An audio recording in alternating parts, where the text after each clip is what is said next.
Chronicles of the past indicate that with each passing civilization, characters were created for the purpose of exchanging information. It was through these characters that communication was born. Knowledge emerged, and this concept was taken forth for the generations to come. 236 years after Lord Buddha entered Parinirvana, Mihindu Thero arrived to Sri Lanka and the art of writing was established. At that time, historical evidence suggests that various mediums such as stone, leaves, metal and wood were used as surfaces to write on. Symbols were transformed into characters. This is notably the first chapter of the prevalent Sinhalese alphabet.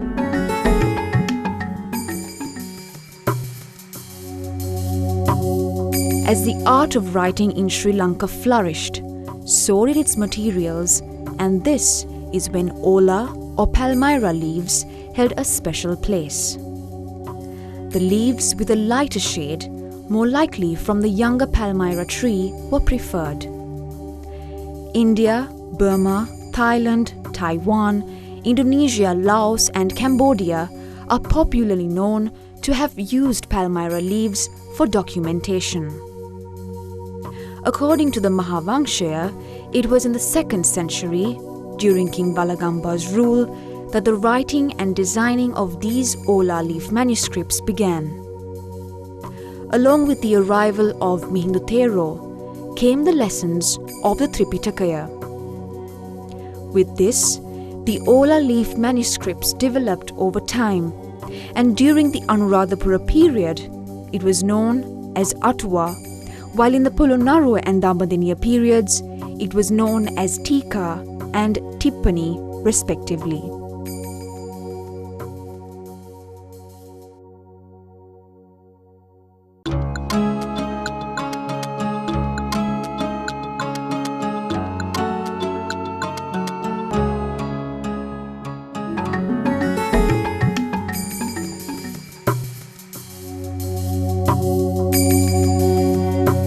In the 5th century, when Chinese monk Fahian visited the Abhayagiriya monastery in Anuradhapura, he said that its standards were similar to several prestigious institutes in India, namely Jagadala, Vikramashila and Nalanda universities.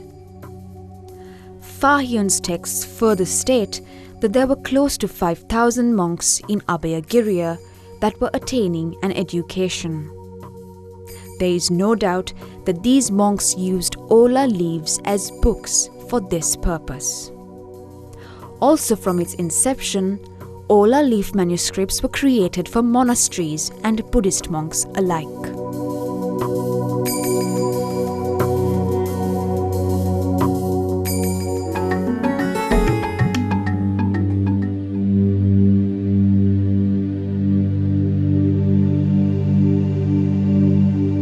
Perfecting the art of Ola Leaf manuscript writing has become an exceptional facet within the Sri Lankan culture.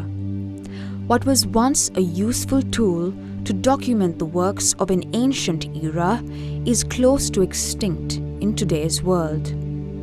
There is no price for its future generations, and it's unaccounted for because although a large number of Ola Leaf books are believed to have been written in the past, only a few have remained in pristine condition.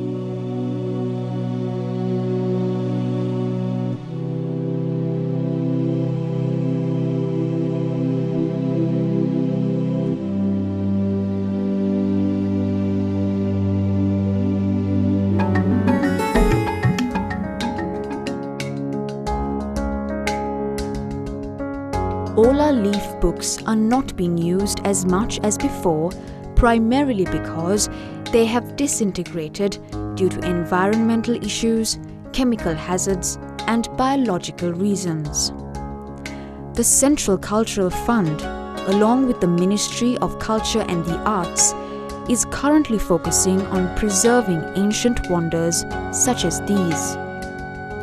Not only will they start a program to conserve the symbolic Ola Leaf books in the country, but they are also renovating its warehouses which exist within monasteries.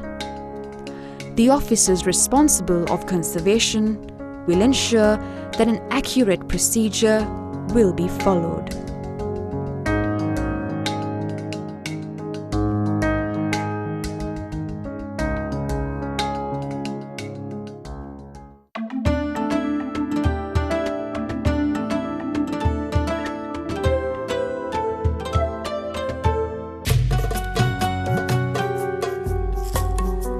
These Ola Leaf manuscripts have not only contributed to the heritage of Sri Lanka, but have also contributed universally, offering those who have access to it with a sea of knowledge.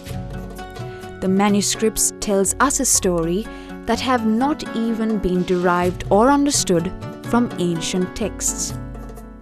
These books have intrigued researchers and scholars both locally and internationally. When observing the culture in Sri Lanka, there is a massive amount of historical value in these books that money can't buy.